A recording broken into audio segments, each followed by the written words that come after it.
এই হচ্ছে আমাদের ছোট জামাইবাবু। হ্যালো বন্ধুরা, কেমন আছো তোমরা সবাই? আশা করছি সকলে খুব ভালো আছো। আজকে তোমাদের সাথে শেয়ার করব আমার ছোট ননদের বাড়িতে গিয়ে আমরা কি কি করলাম, কি কি খেলাম, কেন গিয়েছিলাম, সমস্ত কিছু। আর জায়গাটা কোথায় আশা করছি তোমরা নিজেরাই দেখতে পাচ্ছ। তো সবার প্রথমে ট্রেন থেকে নেমে টুকটুকে করে সুন্দর মনোরম দৃশ্য দেখতে দেখতে রওনা দিলাম আমার ননদের বাড়ির উদ্দেশ্যে। তো সকাল সকাল একদম বেরিয়ে পড়েছিলাম। কিছুক্ষণের মধ্যেই আমরা পৌঁছে গিয়েছিলাম দেবনাথ পাড়া। গিয়েই দেখছি মাছের ঝোলটা অলরেডি হয়ে গেছে, মানে মাছের কালিয়া। এরপরে আমাদের জন্য আমার ননদ লুচি ভাজছিল।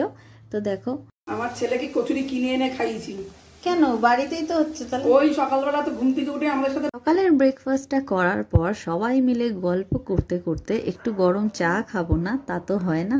তো যাই হোক, চাটা খাওয়ার পরে আমরা নেমে গেলাম রান্নায়। তো দেখো, সবাই মিলে একসাথে রান্না বান্না করবো গল্প করতে করতে। তো সবার প্রথমে আমি দেখো 5 রকম ভাজা যে করে আমি সেগুলো বানিয়ে নিচ্ছি। তো আমার ননদ অন্যান্য দিকে চলে গেছিলো। তো সেইগুলো করার জন্য আমি এখানে কাঁকরোল, পটল, আলু, তারপরে মাছ ভাজা এগুলো করে নেব। আর সেইগুলো হয়ে গেলে আমি মাংসের আলুটাকে এখানে ভাজছি।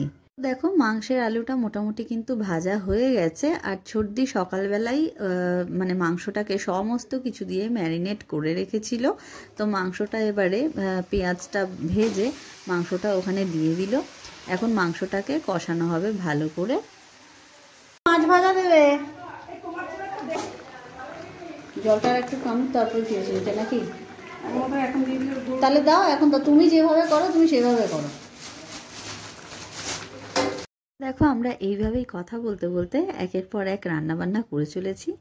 বেশ ভালোই লাগছিল। তো যাই হোক, এখানে চিনিটা দিয়ে দিয়েছে পোলাওতে। এরপর কাজু কিশমিশটাও অ্যাড করে দেবে কিছুক্ষণের মধ্যে, জলটা আর একটু টানলেই। তো এইভাবে দেখো পোলাও হয়ে গেল, মাংস মোটামুটি হয়ে এসেছে। আরে ওর কোনো দেরি হচ্ছে না, দেখবো ওর কোনো দেরি হচ্ছে না, অসুবিধা নেই।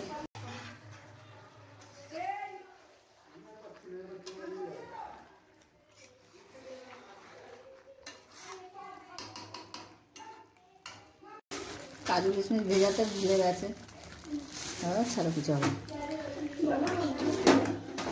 অন্যদিকে দেখো, এখানে সাজানো শুরু হয়ে গেছে অলরেডি।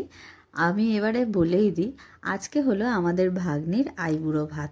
তো ছোট ননদের বাড়িতে সবাইকে ইনভাইট করা হয়েছিল এই উপলক্ষে।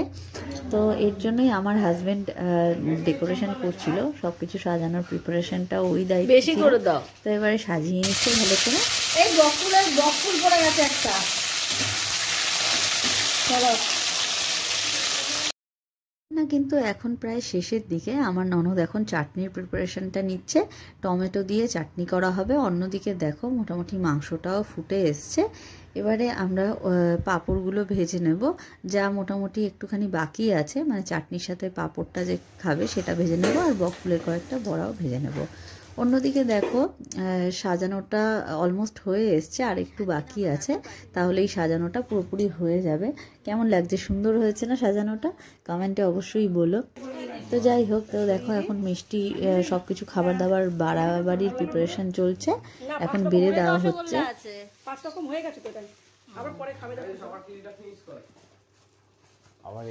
দেখো, সাজানোটা কমপ্লিট, এটা হচ্ছে ফাইনাল লুক। সবকিছু একবারে খাবার দাবার বেড়েও দেওয়া হয়েছে। চলো দেখিনি কি কি আছে। চকলেট থেকে শুরু হচ্ছে, এখানে আছে মুগের ডাল মাছের মাথা দিয়ে, কাতলা মাছ, তারপরে আছে মাংস, এরপরে আছে চাটনি, মিষ্টি দই, আর আছে মিষ্টি, 5 রকমের। তো চলো এখানে আর একটু দেখে নিই। এখানে আছে 5 রকমের ভাজা, পোলাও, ভাত, পাঁপড় ভাজা, মাছ ভাজা, যা থাকে বেসিক্যালি আর কি। তো এবারে ও বসে পড়েছে দেখো, এবারে আশীর্বাদের পর্ব শুরু হবে।